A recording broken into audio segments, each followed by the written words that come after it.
In January, Turkey's parliament voted for reforms in the Turkish constitution that would bring about a presidential system. The proposed 18 amendments were later approved by Turkish President Recep Tayyip Erdogan. Now they need the backing of the public via a referendum to take effect. On April 16th, Turkish citizens will vote yes or no to the proposed transition, which will transform the Turkish parliamentarian republic into a presidential one. The main difference being that the prime minister's post will be abolished and that the president will gain a lot more executive power.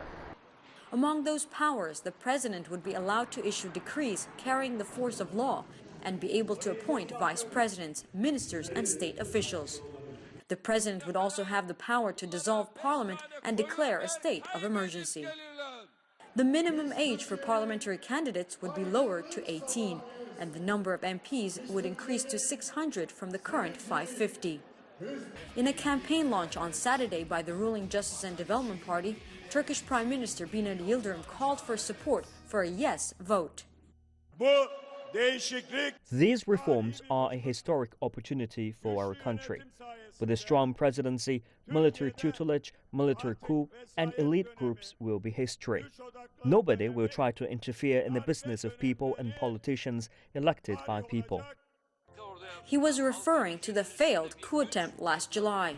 Yet many opponents claim that the crackdown by the government following the coup attempt, which has seen more than 140,000 people either arrested, detained, or sacked, signals a shift towards authoritarianism.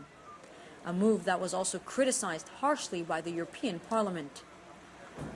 Turkey's main opposition, the Republican People's Party, has been arguing that a presidential system would too closely resemble a dictatorship. Our president has come out and stated we are collecting all the authority in one hand.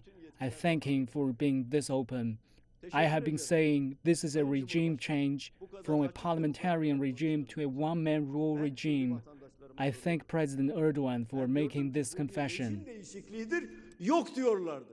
The referendum has split Turkish society, with President Erdogan and Prime Minister Yildirim even making bold statements that no voters would be siding with terrorists. With polls showing a close vote, an intense campaign is expected here right up to the last minute. Michal, Bardavid, CGTN.